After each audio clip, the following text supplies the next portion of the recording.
Hi കൂട്ടുകാരെ, നമുക്ക് farming മാത്രമല്ല കുറച്ച് ബേക്കിങ്ങും കൂടെ ഉണ്ട് കേട്ടോ. അപ്പം ഒരു ബട്ടർ സ്കോച്ച് കേക്കിൻ്റെ ഓർഡറാണിത്.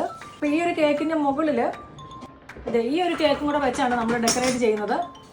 അപ്പം ബേസിക് സ്പഞ്ച് എങ്ങനെയാണ് ഉണ്ടാക്കുന്നതെന്നുള്ള വീഡിയോ നമ്മൾ നേരത്തെ നമ്മുടെ ചാനലിൽ അപ്ലോഡ് ചെയ്തിട്ടുണ്ട്. അപ്പോൾ ആർക്കെങ്കിലും സ്പഞ്ച് ഉണ്ടാക്കുന്നത് എങ്ങനെയാണെന്ന് അറിയണമെങ്കിൽ അതിൽ പോയി കണ്ടാൽ മതി. ഒരു ലോങ് വീഡിയോ ആയി പോകുമല്ലോ എന്ന് ഓർത്താണ് നമ്മളിങ്ങനെ ഡെക്കറേഷൻ മാത്രം കാണിക്കുന്നത്. അപ്പോൾ നമുക്കിത് ഡെക്കറേറ്റ് ചെയ്താലോ? നമ്മൾ ഈ ചെറിയ കേക്ക് വലിയ കേക്കിൻ്റെ മുകളിലേക്ക് നമ്മളൊന്ന് എടുത്ത് വെക്കണം. വലിയ കേക്കിൻ്റെ പുറത്തേക്ക് ചെറിയ കേക്ക് എടുത്ത് വെക്കുന്ന ദൃശ്യമാണ് നിങ്ങൾ ഇവിടെ കാണുന്നത്. ഓഡിയോ റെക്കോർഡ് ചെയ്യുകയും ഇതിങ്ങനെ ചെയ്യുകയും കൂടെ ചെയ്യാൻ കുറച്ച് ബുദ്ധിമുട്ടുണ്ടായിരുന്നു. അതുകൊണ്ടാണ് ഓഡിയോ ആ സമയത്ത് റെക്കോർഡ് ചെയ്യാതിരുന്നത്. അപ്പോൾ നമ്മളിങ്ങനെ എടുത്ത് വെക്കുമ്പം കുറച്ച് ക്രീമൊക്കെ പോയെന്നിരിക്കും. അത് കുഴപ്പമില്ല, പിന്നെ ഫില്ല് ചെയ്ത് കൊടുത്താൽ മതിയേ. ഇതൊരു കെമിക്കലും ഒരു കളറും ഒന്നും ചേർക്കാത്ത ഒരു കേക്കാണിത് കേട്ടോ. അപ്പോൾ ഇതാണ് ക്യാരാമൽ സോസ്. ക്യാരാമൽ സോസ് വെച്ചിട്ടും പ്രലയൻസ് വെച്ചിട്ടുമാണ് നമ്മളിത് ഡെക്കറേറ്റ് ചെയ്യുന്നത്. ഇതാണ് പ്രലയൻസ്. അപ്പോൾ ഇതും ക്യാരാമൽ സോസും വെച്ചിട്ട് നമുക്കിത് ഡെക്കറേറ്റ് ചെയ്തെടുക്കാം.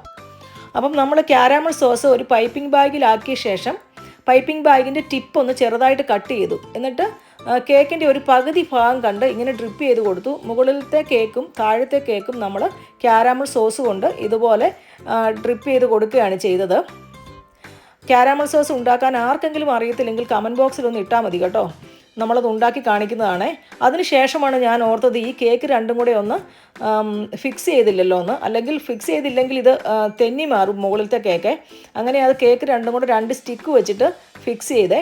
അതിന് ശേഷം നമ്മൾ അതിൻ്റെ മുകളിലൊരു ചെറുതായിട്ടൊരു ഫിനിഷിങ് കൊടുത്ത ശേഷം പ്രലയൻസ് കൊണ്ട് ഡെക്കറേറ്റ് ചെയ്യുകയാണ് ചെയ്തത്. പ്രലയൻസ് എന്ന് പറഞ്ഞു കഴിഞ്ഞാൽ നമ്മുടെ കാഷ്യൂനട്ട് ക്യാരാമലൈസ് ചെയ്ത് എടുത്തിട്ട് അത് പൊടിച്ചെടുക്കുകയാണ് ചെയ്തത്. അപ്പോൾ അതും ഉണ്ടാക്കാൻ അറിയത്തില്ലെങ്കിൽ കമൻറ്റ് ബോക്സിലൊന്ന് ഇട്ടാൽ മതിയേ. പിന്നെ അതിന് ശേഷം അതിൻ്റെ ഓപ്പോസിറ്റ് ഭാഗത്ത് നമ്മൾ വൈറ്റ് ഷുഗർ ബീഡ്സ് വെച്ചൊന്ന് ഡെക്കറേറ്റ് ചെയ്യുകയാണ് ചെയ്തത്. അപ്പം നമ്മുടെ കസ്റ്റമർ ഒരു മോഡൽ നമുക്ക് തന്നായിരുന്നു.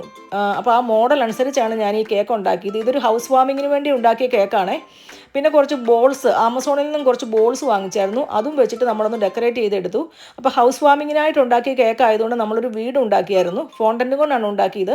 പിന്നെ ഒരു ടോപ്പറും വാങ്ങിയായിരുന്നു. ഇത് രണ്ടും നമ്മൾ കസ്റ്റമർക്ക് തലേ ദിവസം തന്നെ നമ്മൾ ഈ കേക്കും ഈ ഒരു മെറ്റീരിയൽസും എല്ലാം കൂടെ നമ്മൾ അവരുടെ വീട്ടിലേക്ക് ഹോം ഡെലിവറി ചെയ്തു. കാരണം പിറ്റേ ദിവസം എനിക്ക് ഡ്യൂട്ടി ആയതുകൊണ്ട് ഇത് ഡെലിവറി ചെയ്യാൻ പറ്റത്തില്ലായിരുന്നു.